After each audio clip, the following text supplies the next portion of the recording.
the way I got interested in your work was by reading a paper. If materialism is true, the United States is probably conscious. So just tell me about that. Yeah, so the idea there is that the United States, if you think of it as a concrete entity, don't think of it as like a government. Think of it as an entity that contains people as parts, kind of like you are an organism with cells as parts, right? That concrete, spatially distributed entity has a lot of the features that mainstream scientific materialist theories say are indicative of consciousness. So we normally just assume, we don't normally think, we hardly even think about it, right? We normally don't think that such an entity would be conscious. But then the question is, well, why not? It's got a lot of these features. And so in the paper, I kind of go through the various features of the United States that kind of seem like the kind of features that conscious entities have. And I discuss various objections you could have, like that it's spatially distributed and nothing spatially distributed could be conscious. And I try to address all those issues. And in the end, I kind of come to the conclusion that if you accept kind of broadly mainstream materialist thinking about the consciousness of entities, broadly scientific views about the consciousness of entities, then it seems pretty natural to conclude the United States is one, which is a kind of unintuitive conclusion, but that's where I end up in the paper. Yeah, I mean, I was kind of like reflecting on it just before we spoke, and it's kind of like what does and I was trying to think what does mainstream neuroscience actually say about what is causing consciousness if the brain is causing it, and it made me think. I guess would they say it's the information processing between the neurons? In which case, though, if you look at the United States, I mean, whether it's the internet and you're sending loads of messages across it, people are communicating, and money and the economy is going, and so it's like the neuroscience itself. And I wonder, and I don't know if you have any answers to this, does it say anything about what kind of information processing, like, does it have a monopoly on the kind of information processing that would lead to consciousness? Well, yeah, well, let's distinguish between two kinds of neuroscientific theories of consciousness. There are neuroscientific theories of consciousness that just aim to talk about human or vertebrate or animal consciousness, right? So they might say, oh, consciousness involves something like recurrent networks in these regions of the brain or whatever. Now, that's not a general theory of consciousness. It wouldn't apply. It wouldn't be a theory of consciousness that you could apply to space aliens or robots or anything like that, right? That's a theory of consciousness that's targeted toward a particular type of entity. So we want to think about neuroscientific or other types of scientific theories of consciousness that are intended to be general enough that you could apply them to potentially conscious robots, if such a thing makes sense, alien entities that are constructed very differently from us, right? Those kinds of theories, that's the class of theories that will possibly include the United States as a conscious entity, right? So, and as you point out, one of the things that's really central to a lot of these theories is complex information processing, maybe in the service of environmental reactiveness, right? So, and the United States has those, right? So there's a massive amount of information that's going on through your brain all the time, but there's also a massive amount of information that's transferred among people collectively in the United States, as you mentioned, through the internet, also just between people. If you're looking at someone, then information from their face is coming into your retina. Information from if you're hearing them, information from their voice is coming into your ears, right? And there's a lot of that going on, right? And it's not clearly less than the amount of information that's transferred between the neurons in your brain. So if you just kind of count up the total amount of information that's being exchanged within this U.S. entity, it's going to be similar to the or more than the amount of information that's going on in your brain, I between don't the know. neurons in your Yeah, yeah, brain. yeah. I guess I wonder. I mean, do neuroscientists have a specific, like, it's the speed of the information processing that could be something different, or Speed is an interesting question. before getting to speed, let me start with Yeah. a couple broader views of the kind of information processing that you would need for consciousness, right? So one major class of theories is global workspace theory, which is the idea that the kind of information that enters into human consciousness is the kind of information that's shared widely across the brain. So it's not just any old information sharing. You need some kind of information that's broadcast widely. The United States seems to have that, right? It's broadcast widely that Kamala Harris just picked so-and-so as her vice president. So we've got something like wide broadcast or workspace sharing. Another kind of information that is thought to be, or informational structure that's thought to be important in some leading neuroscientific theories of consciousness, is a kind of model of the self, or representation of the self, or representation of your own mind. Right? So the United States obviously also has lots of self-representations, right? The information that's shared around the United States includes representations or understandings of the United States as an entity. So it seems to have that too. Another kind of information sharing involves kind of learning and updating with respect to the environment, right? So the United States, say, for example, if it sends an army to invade another country, the army doesn't crash into the mountain, right? It goes around the mountain. It it it gets off the boat at the edge of the shore, so it seems to be kind of processing information about its environment and responding appropriately to. So all those kinds of information processing, it's not just like a giant one-way internet download, which could have lots of information, but you might think wouldn't be conscious. It's got a lot of those same features that neuroscientists, philosophers, psychologists, theorists of consciousness think are characteristic of the kind of information processing that underlies consciousness, among those who think that information processing is the main thing. Hmm. I Now, mean, you did mention go speed, for it. so I could talk about that. Right, so one thing that's definitely happens is that the information processing in the United States is slower speed than the information processing in the brain, right? It takes time for information about Kamala's pick of a vice president to get around the network. So you might think, hey, there's an important difference. Now that could be the case. You could plant your flag in the ground there and say, yeah, you need not only have the right kind of information processing, but it has to be fast. Now I think that you could do that, but it's not the most natural development of a mainstream materialist theory of the mind. And I think we can see that by thinking about space alien cases. Right? So if we discovered somehow space aliens that were very large and moved very slowly so that you could interact with them only via time lapse, but in every other respect, they were as cognitively sophisticated as human beings, and you could have conversations with them, over long periods of time. Most mainstream materialists want to say, okay, well, they're conscious just like us. They've got the same kinds of information processing, the same kinds of knowledge of their environment. They're just slower. So intuitively, in those cases, it seems like, well, speed doesn't seem essential to those cases. So why would it be essential in the United States case? Also, there's not a kind of, so to speak, much of an a priori justification for why speed would be important. I mean, you could pick it out post hoc if you're like committed to denying U.S. consciousness and you want to find something that's different, you can, right? But there's not much of a theoretical justification for why speed per se would be so important to consciousness or its lack. Like, it's funny because you talk about like speed in particular.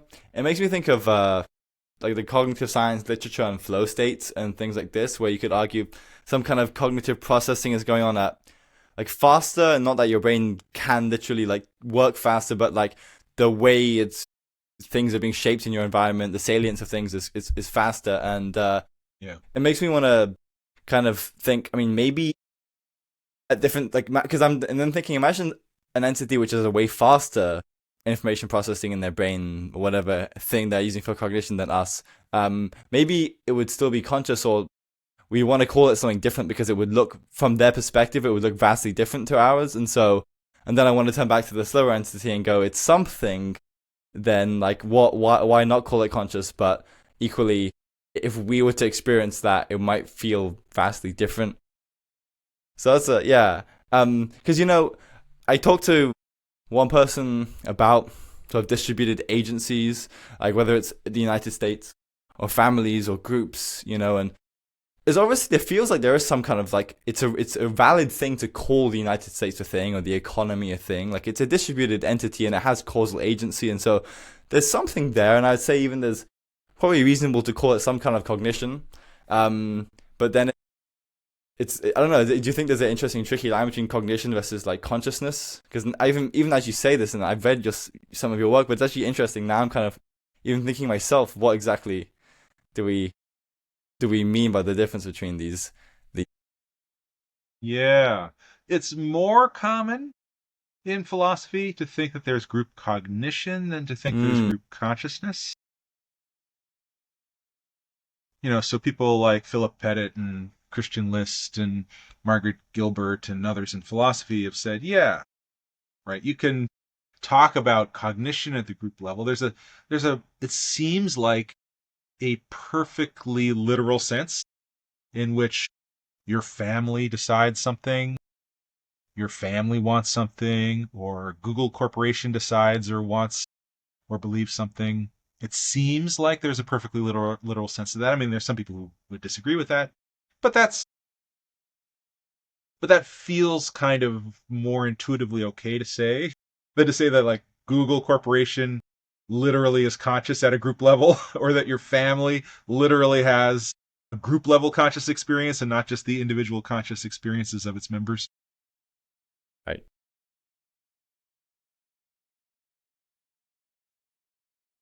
I wonder, I mean, we've talked about then kind of conventional theories of information processing being the driver of consciousness. I mean, are there theories of consciousness that would like kind of take a different tack and think like we can actually look at some kind of different element than that to try and determine whether something is conscious? Well, another thing you can do is you can look at, I guess the other big type of move is to look at the patterns of reactiveness and learning that an entity has relative to its environment, right? So don't think about the internal information processing. Just think about the fact that, a human being or a mammal has highly sophisticated responsiveness to its environment and has flexible learning, those kinds of things. So that might be the marker of consciousness on another kind of set of theories. So, for example, Ginsburg and Jablonka have a theory of animal consciousness that says the central thing is that there's unlimited associative learning.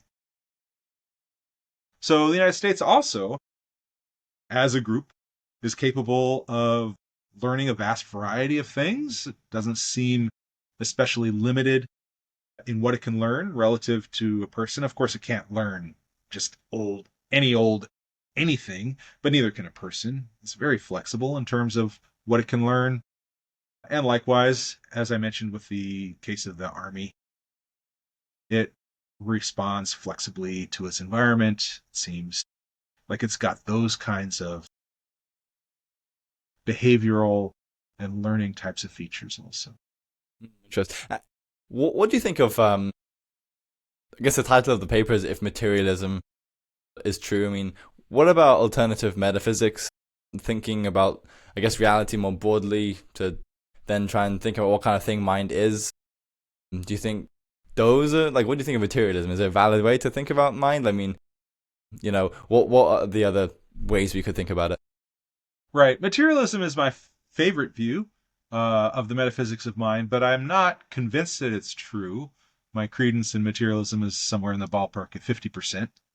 And so there are various other alternatives that I think are alive. So one way you could react to this thing is to, hey, look, there's something deficient in these materialist theories. Maybe we need a different type of theory. The most familiar alternative theory, not my favorite among the alternatives, but the most familiar to most people, would be a theory on which there is an immaterial soul. There's a dualist theory where, say, if you're religious, maybe God, at the moment of conception or the moment of birth, imbues you with something that's not material, that constitutes your soul, which is the locus of your consciousness. Right? If you have a theory like that, then God would have to imbue a soul in the United States in order for it to be conscious, and that doesn't seem very likely. So you kind of have an easy out. So to the extent that you find it implausible or unappealing to think that the United States is conscious, then you could look toward these other theories as a way of escaping that conclusion. So maybe it increases your credence in these other theories.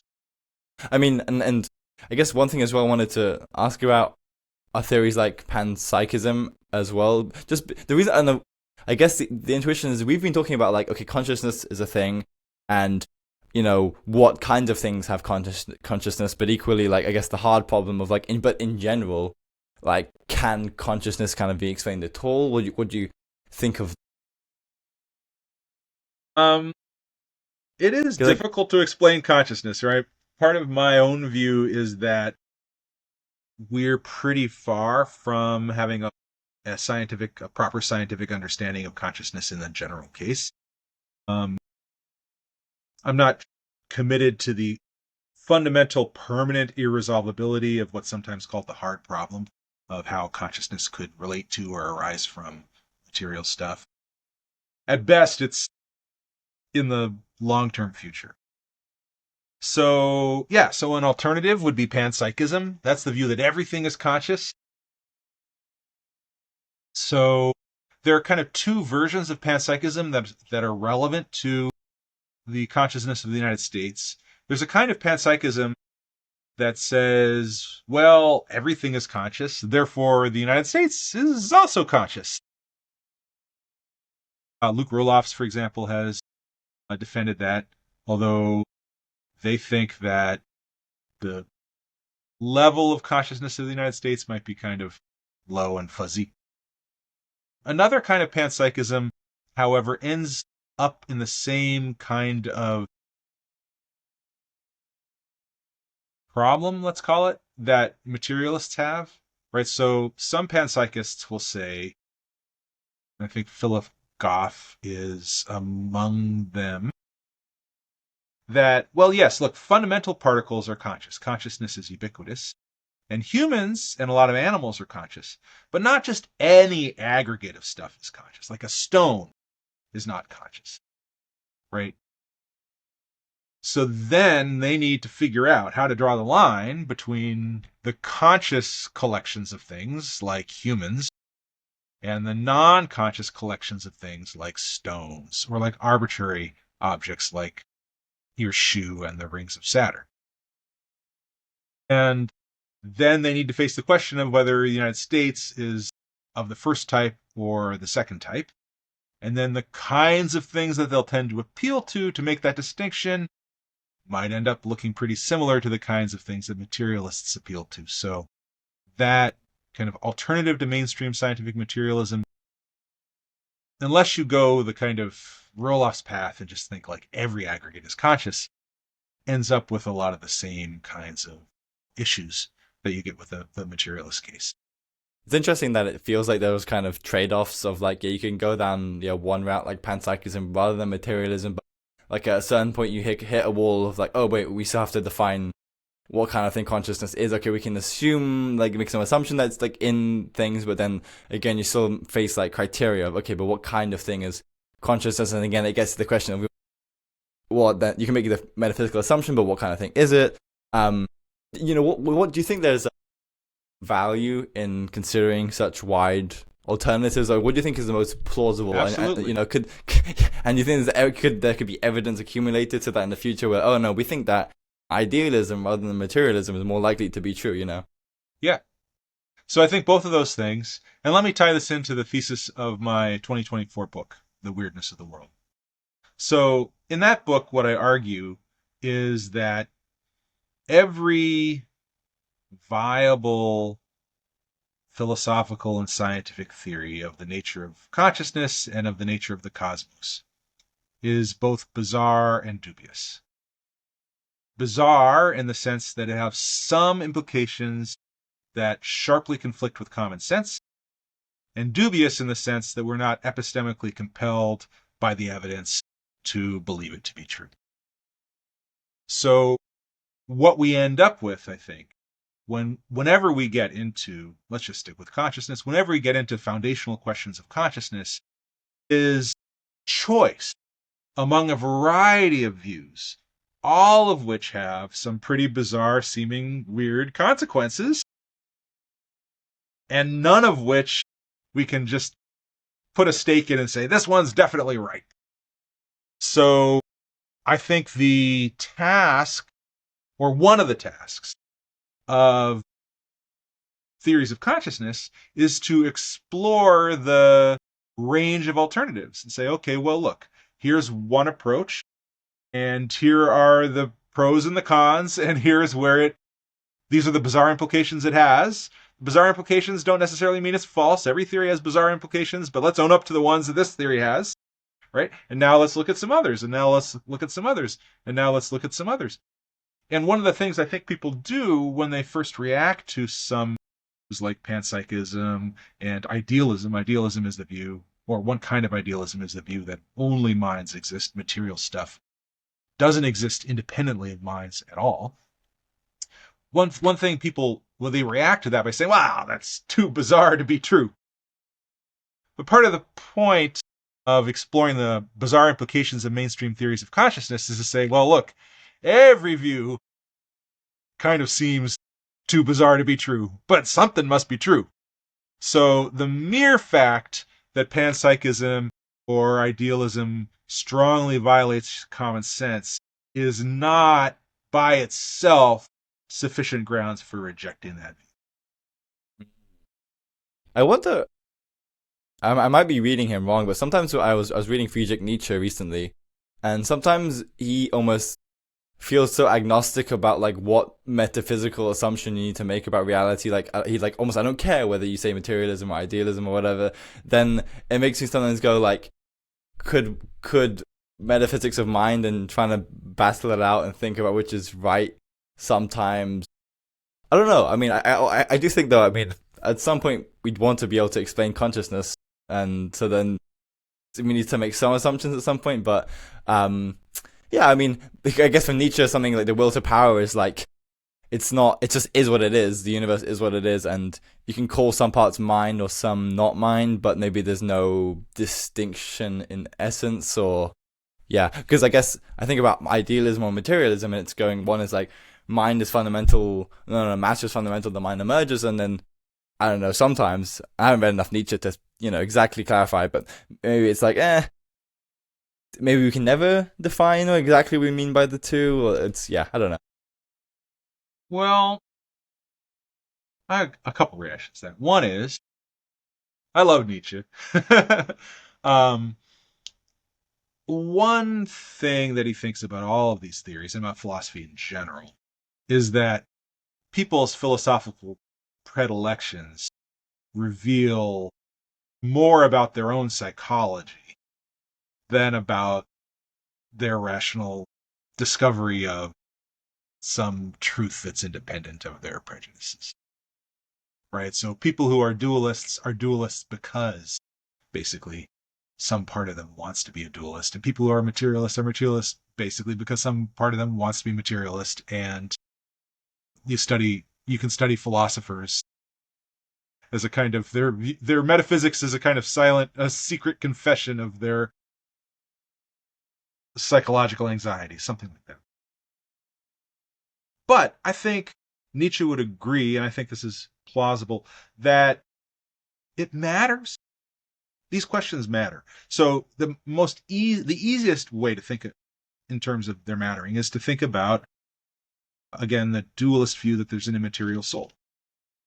If there is an immaterial soul, then that thing possibly would not die when your body dies. And that makes an afterlife a much more likely possibility than if you're a materialist and you think basically you are your body, and so when your body decomposes, you're gone. Now, there are materialist views of the afterlife, and there are substance dualists who don't think there is an afterlife, right? So it's not 100%, but you can see how it makes it a lot easier to think there's an afterlife if you're a substance dualist than if you're a materialist. And that's certainly an important implication in all kinds of ways. I don't think that's the only important implication of these theories, but that's one. Yeah, no, that makes a lot of sense.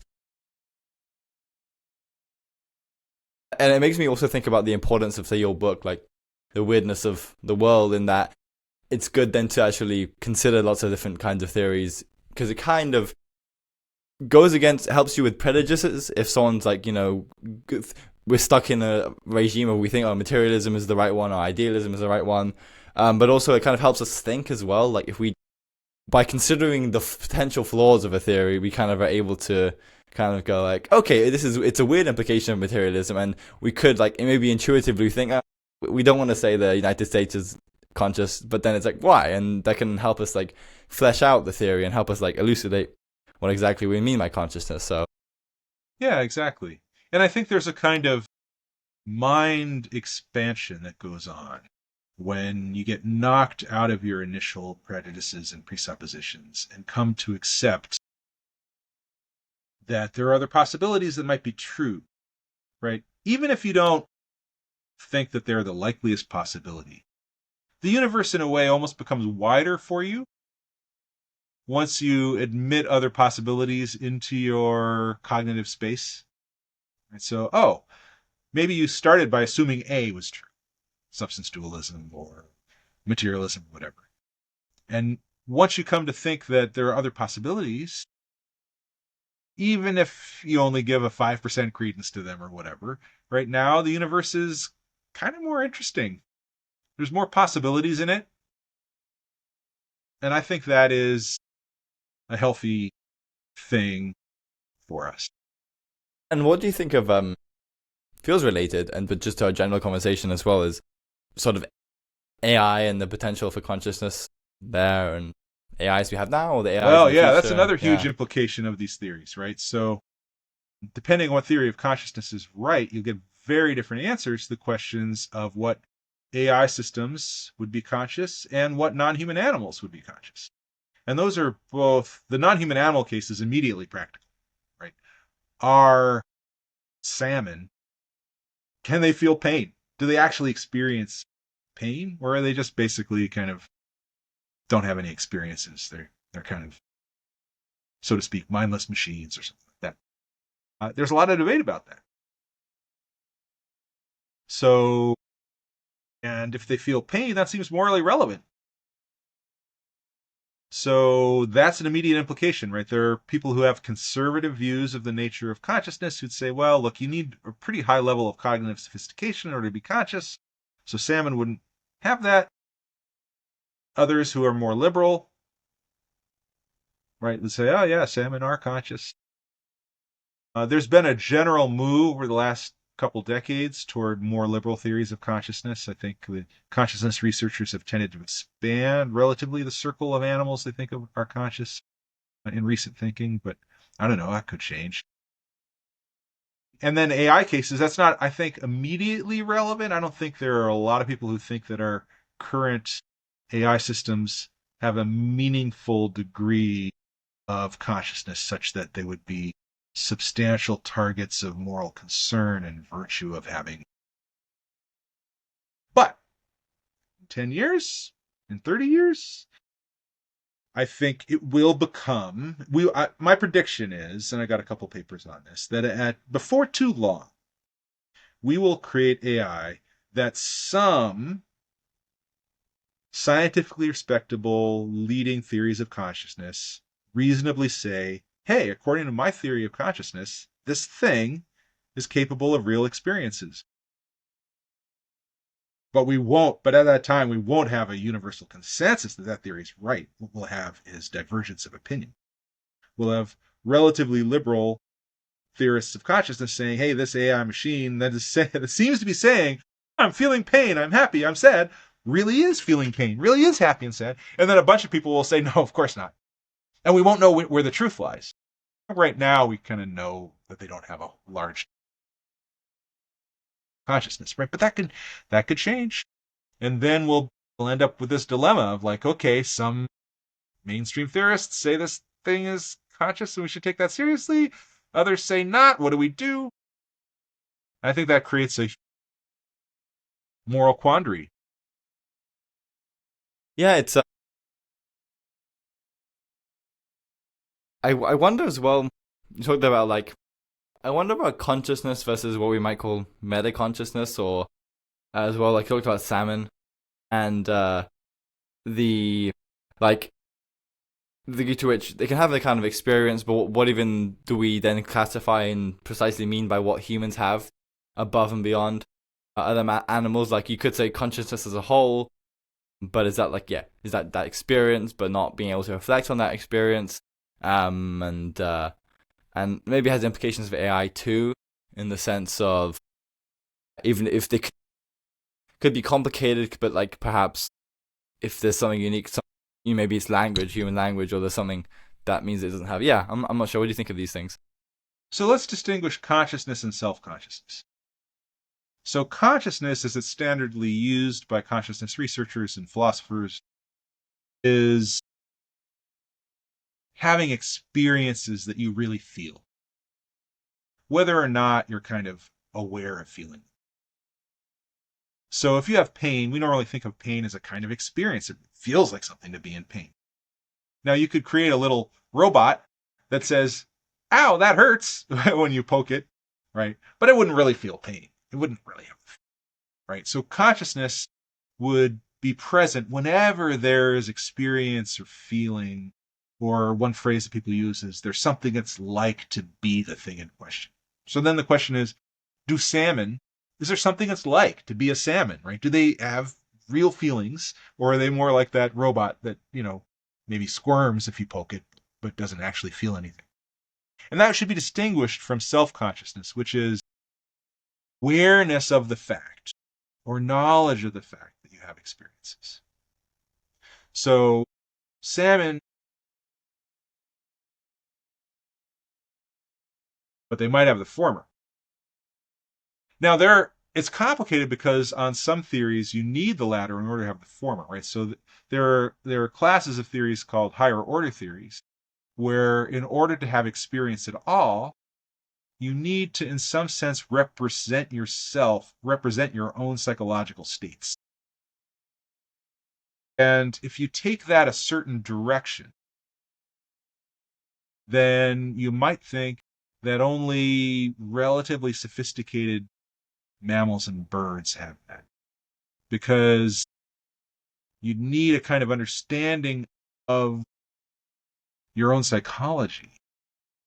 And it's kind of probably only going to be social animals of a certain sort that kind of represent each other's and their own psychological states.